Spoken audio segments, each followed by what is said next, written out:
Hey, it's Jake Blanchard, and I'm here at the Idaho Botanical Gardens, and today I'm going to be interviewing Erin Anderson, the Executive Director of the Gardens. She's going to give me a tour. We're going to talk a little bit about what's happened here at the Gardens over the last 6 months, and we're also going to talk about Winter Garden Aglow and what you can expect come December.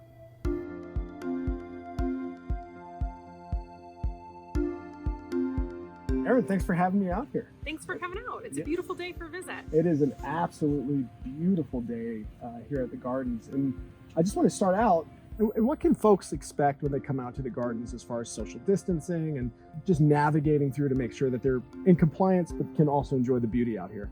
So we ask that individuals wear a mask when they're walking through the garden. When they're seated like you and I are seated right now, that's okay. We have our 6 feet of social distancing. You can take your masks off. And when we're attending events, it's the same. So we are able to continue with some smaller scale events, and when people come in and they take their seat, they can take that mask off and breathe in the fresh air, smell the roses, and enjoy that space. Erin's been a friend of mine for a long time, and so I reached out to her. I said, hey, give me a tour. Let me see what's going on out here, because I'd love to tell the story and let people know that the gardens are still open. People can still come out here. There's still things like concerts, there's a harvest festival, there's all kinds of educational opportunities for kids and for families to participate in. And that's a huge thing. Especially now, times like today, when we've been locked down for 6 months, being able to go outside, enjoy nature, decompress, they're all just critical aspects of living a balanced life mentally. And the gardens are such a treasure in our community, and it's important that we support them. It's important we invest in growing resources like this in our community, and we make sure that they don't fail, especially when their backs are against the wall as well. There was a fundraiser for the Botanical Gardens. Maybe tell us a little bit about how the community's rallied around supporting the gardens, especially in the last couple of months. As I mentioned, we definitely are seeing a budget shortfall. We're looking at losing overall about $700,000 of that $1.8 million budget. And as of August 1st, it was about $900,000 that we are looking at losing. So we had this overwhelming support from the community. We set a goal of $150,000, and what that would allow us to do was ensure we had the funds to set up for some of our fall events, for our Harvest Festival and our Winter Garden Aglow, which is one of our major signature events, and the community came through. We beat that goal by about almost $40,000 now, so we've raised close to $190,000, and that's been in new memberships and in donations. A $50 membership gets you access into the garden every single day that we're open during our regular operating hours, and so does a $10,000 membership, but you get a couple more perks with that as well. But we're really excited to see people purchasing any membership at all. So all of our funding is through earned revenue, and that comes in with our events, our membership, our general admission. We have a small on-site store.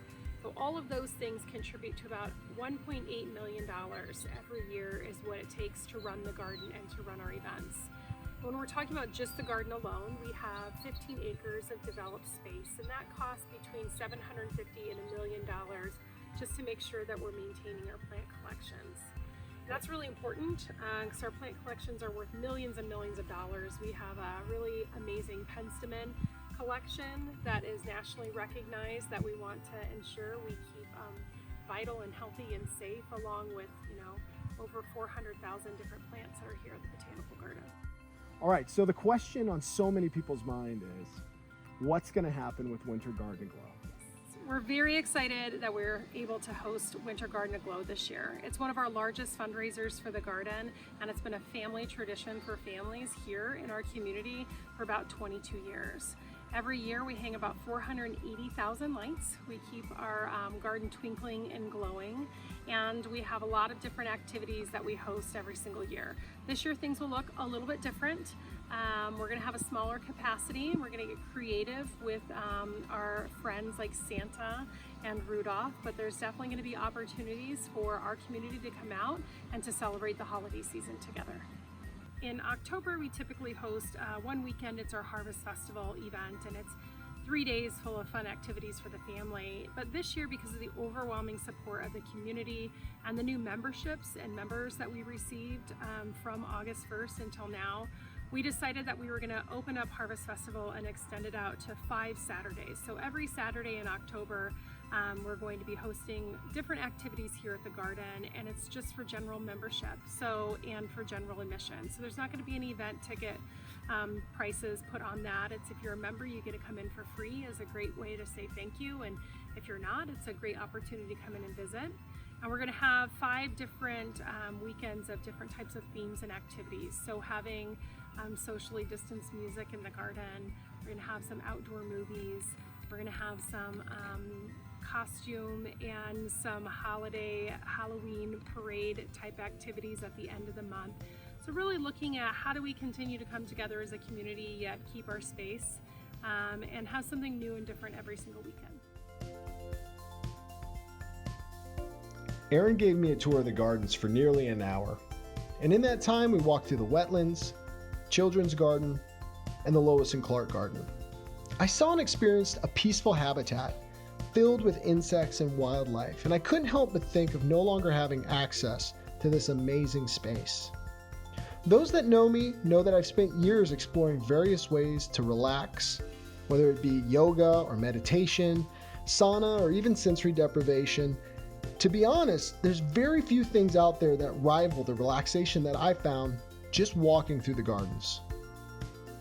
After Erin and I had a socially distanced goodbye, I explored a bit of the gardens independently, and I made my trip up to the top of the hill to visit a powerful statue of Sacagawea and take in a view, and of course, to recharge.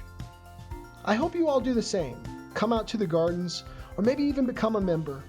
It's important to remember that we need to disconnect from technology, social media, and our busy lives and connect with nature, especially when that nature is in our beautiful city that we love here in Boise.